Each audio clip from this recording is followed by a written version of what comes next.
The brigade was ordered to join General McCausland and go into Maryland and Pennsylvania. On July the 30th, we captured Chambersburg, Pennsylvania.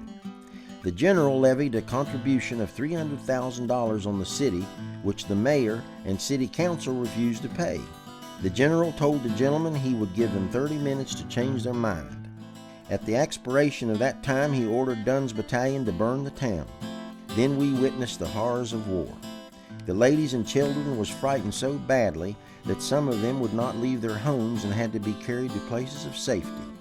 The mayor told the general that if he burned the city, General Averell would catch us and hang every one of us.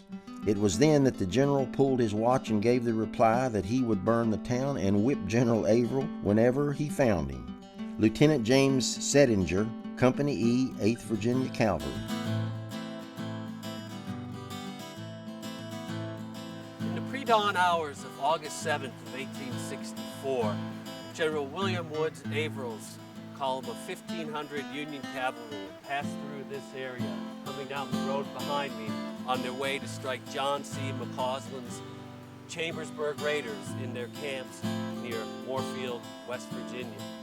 Although he was outnumbered by the 3,000 Confederates, Averell came up with a unique stealthy strategy to overcome the disadvantage in manpower that he was facing. Averell had an excellent system of scouts within his command. These soldiers would dress as Confederates and ride ahead and intermingle with Confederate pickets, and even, at times they were even known to venture into Confederate encampments and sit around the campfire gleaning information. About 2:30 a.m. on the 7th of August, the rebel pickets were encountered. "Halt!" was the command that came from the Johnnies, accompanied by the usual, "Who comes there?" Our daring scouts promptly responded, "Friends! Advance one and give the countersign." Two of our men approached and told the pickets that they were a scouting party of McCausland's command and had gone out of camp on another road in the afternoon and did not have the countersign. After asking a few questions, to which the scouts gave ready answers, the Johnnies seemed to be satisfied. While this parley was going on, our heroes had dismounted, tightened their saddle girths, and acting in a careless manner, walked up to the pickets. At a given signal, they each seized a bridle rein and with cocked revolvers took the two outpost prisoners. From them it was learned that the picket post was half a mile distant and that there were 7 men there. These men were found asleep, the sentinel sitting on a low fence. He, like the others, was awakened to find pistols in their faces. Wake up, Mr. The reserve picket of 50 men was also captured, and thus the way to the rebel camp was clear. Joseph J. Sutton. And when he got near Willow Hall Plantation, he would deploy his brigade in battle formation. Kerr's troopers, dressed in gray, would storm into the Confederate camps. Some of the Confederates greeted them as fellow Southerners, wishing them a hearty good morning before Kerr's Unions dressed in gray opened fire on them, creating much confusion in the camps of the 1st and 2nd Maryland Cavalry. After that, the rest of Averell's command would storm down the road and rout the Confederates from their camp. The command was surprised at daybreak in the morning by General Averell's command. The company went out on the Winchester Road and rallied at the foot of the mountain. We fought the 3rd West Virginia Cavalry and held them in check for 30 minutes until flanked by 4 companies of cavalry. We had to go to save ourselves. James Settinger. John McCausland's brigade was fortunate enough to be camped on the opposite bank of the river, where it was not within supporting distance.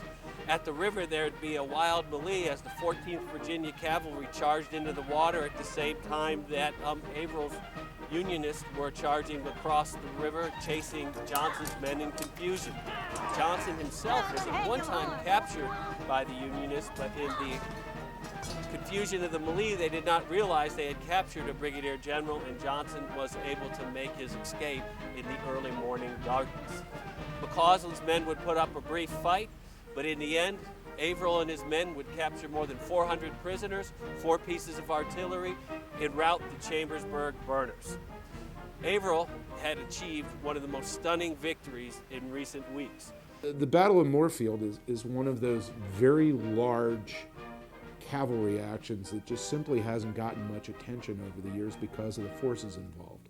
It did not involve or include the Army of the Potomac's cavalry, and it likewise didn't include the cream of the Confederate cavalry. The importance of the Battle of Moorefield is Averell so thoroughly defeated the Confederate cavalry there that they were driven clean out of the northern Shenandoah Valley for a period of a couple of weeks leading up to what becomes the Third Battle of Winchester. And it's all because of Averell's very effective battle plan that he designed and implemented. This was the second time in less than a month that Averell had managed to use his scouts to achieve victory against overwhelming Confederate numbers. Previously in the Shenandoah Valley, a few miles north of Winchester, on July 20th, Averell attacked and defeated Stephen D. Ramseur, even though he was outnumbered more than 2 to 1. There again, he captures hundreds of Confederate prisoners and a battery of artillery. Averell's stealth tactics, time and again, reaped success for the Union cause in West Virginia and the Shenandoah Valley. Despite such impressive victories, General Philip Sheridan was unhappy with Averell. Alfred Torbert was Sheridan's favorite to lead his cavalry, and Averell outranked him. Also, Averell gained a reputation as an officer who did not always follow orders to the letter. After the Battle of Fisher's Hill, Averell had rested his men instead of vigorously pursuing a defeated enemy. Sheridan seized on the opportunity and dismissed him. Sketch artist James E. Taylor witnessed the scene. I started to retire to headquarters when my attention was arrested by the sight of a big blond general on horseback in earnest conversation with a dismounted officer. The former proved to be General Averell, whom it was my privilege to see for the first time. His starred set, after many a gallant action in the valley, relieved of his command by General Sheridan after Fisher's Hill. It was with feelings of melancholy that I observed him, while speculating on the uncertainties of a military career, for his, up to a fortnight back, was full of promise. Now he clasps his friend's hand and rides away.